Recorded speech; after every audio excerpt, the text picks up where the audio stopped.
تو دو ایسے سجدے شریعت نے ہم پر واجب قرار دیے ہیں کہ اگر انسان بھولے سے نماز میں کسی واجب کو ترک کر دیتا ہے تو اس ترک واجب کی وجہ سے جو کمی پیدا ہوتی ہے اس کمی کو یہ دو سجدے ختم کر دیتے ہیں۔ اس لیے ان دو سجدوں کو چونکہ یہ بھولنے کی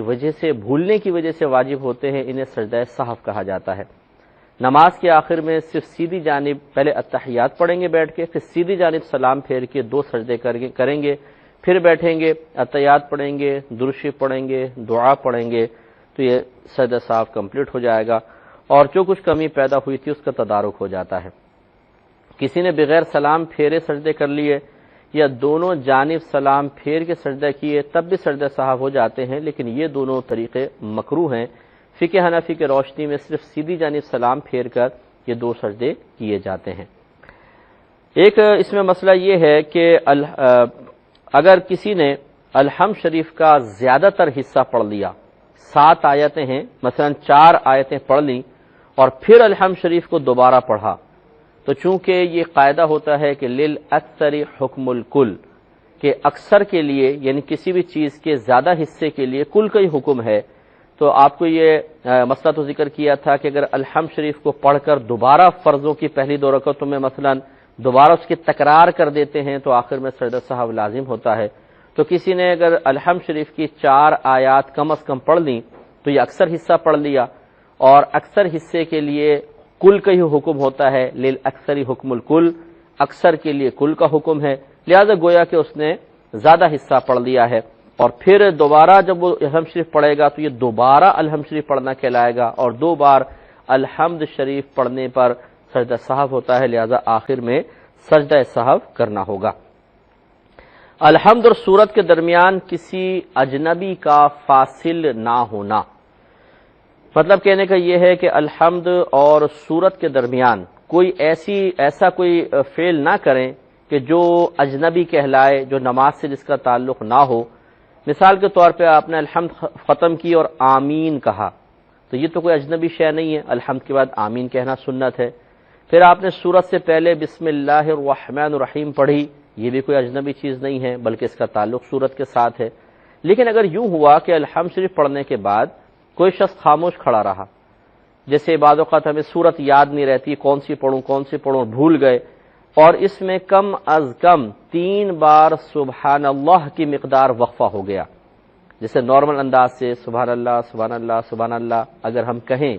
تو جتنی دیر ان 3 بار سبحان اللہ کہنے میں صرف ہوئی، اگر اتنی دیر کوئی خاموش کھڑا رہا اور پھر اس نے سورت شروع کی تو بس یہ درمیان کا جو وقفہ ہے یہ فصل بالاجنبی کہلاتا ہے، کہ اس کا تعلق نہ الحمد سے ہے، نہ اس کا تعلق سورت سے ہے، نہ اس کا تعلق نماز سے ہے، یہ تو درمیان میں ایک اضافی چیز آ گئی، تو اس کی وجہ سے پھر آخر میں سجدہ سہو ہوگا۔ اسی طریقے سے اور یہ لکھا ہے فقہا نے کہ آمین تابع الحمد ہے اور بسم اللہ تابع سورت، یہ اجنبی نہیں ہے، جیسے میں نے بھی آپ کو بتایا کہ ان کو اجنبی نہیں کہیں گے کیونکہ آمین الحمد شریف کے تابع کہلاتا ہے اور بسم اللہ الرحمن الرحیم یہ سورت کے تابع کہلاتی ہے، اس کے علاوہ کوئی اور کام کریں گے تو فصل بالاجنبی ہے۔ قراءت کے بعد متصلاً رکوع کرنا یہ بھی واجب ہے، چنانچہ اس میں اگر تاخیر ہوئی، مثال کے طور پہ کس نے الحمد پڑھی پھر سورت پڑھی اور رکوع میں جانے سے پہلے پھر اسی طرح 3 بار سبحان اللہ کی مقدار خاموش کھڑا رہا تو اس پہ سجدہ سہو لازم ہو جائے گا، لہذا جیسی سورت ختم ہو متصلاً رکوع کرنا چاہیے۔ اس کے بعد یاد رکھیں کہ ایک سجدے کے بعد دوسرا سجدہ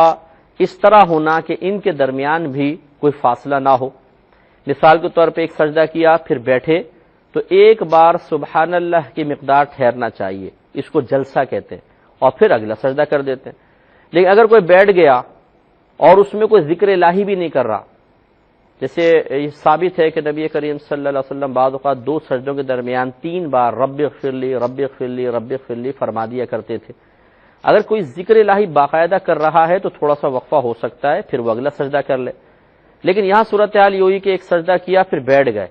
اور جسے بعضوں کو بھولنے کی عادت ہوتی ہے، وہ سمجھتے شاید میں اتحیات میں بیٹھ گیا ہوں، پھر ایک دم یاد آیا او ہو ابھی تو دوسرا سجدہ باقی تھا، اور اس سوچنے کے دوران 3 بار سبحان اللہ کا وقفہ ہو گیا تو بس اس پہ سجدہ سہو لازم ہے، نماز کمپلیٹ کرے آخر میں سجدہ سہو کرے گا۔ ایک مسئلہ اور ذکر کر دیتا ہوں کہ کہ تعدیل ارکان واجب ہے۔ تعدیل ارکان کا مطلب ویسے یہ ہوتا ہے، تعدیل کا مطلب ہوتا ہے اطمینان سے کسی شے کو ادا کرنا۔ تو تعدیل ارکان کا مطلب ہے ارکان کو، یعنی نماز کے تمام رکنوں کو اطمینان کے ساتھ اور آرام سے ادا کرنا۔ لیکن اکثر تعدیل ارکان کا اطلاق جو مخصوص کر دیا جاتا ہے وہ جب آپ رکوع میں ہیں، رکوع سے سیدھے کھڑے ہوتے ہیں تو یہ قومہ کہلاتا ہے، قومہ۔ اور دو سجدوں کے درمیان جب آپ بیٹھتے ہیں تو اس کو کہتے ہیں جلسہ۔ تو قومہ اور جلسہ میں کم از کم ایک بار سبحان اللہ کی مقدار ٹھہرنا واجب ہوتا ہے۔ اور ہم اکثر جب کھڑے ہوتے ہیں ہم کہتے ہیں سمع اللہ لمن حمدہ، کھڑے ہونے کے بعد کہتے ہیں ربنا ولک الحمد یا اللہم ربنا لک الحمد، یہ بھی صحیح ہے۔ تو جب اتنا کہتے ہیں اللہم ربنا لک الحمد تو آپ دیکھیں ایک بار سبحان اللہ کی مقدار ہم کھڑے رہے تو ٹھیک ہے، کوئی مسئلہ نہیں ہے۔ لیکن بعضوں کو آپ دیکھیں گے بس یہ رکوع میں ہیں، اتنا تھوڑا سا اٹھیں گے ایک دم سجدے کے اندر تیزی کے ساتھ، یعنی پتہ نہیں کیا جلدی ہوتی ہے اور سیدھے کھڑے ہی نہیں ہوتے، یہ قومہ گیا۔ اس طرح دو سجدوں کے درمیان بس یوں گئے سجدے کے اندر، تھوڑا سا اوپر ہوئے پھر ایک دم نیچے۔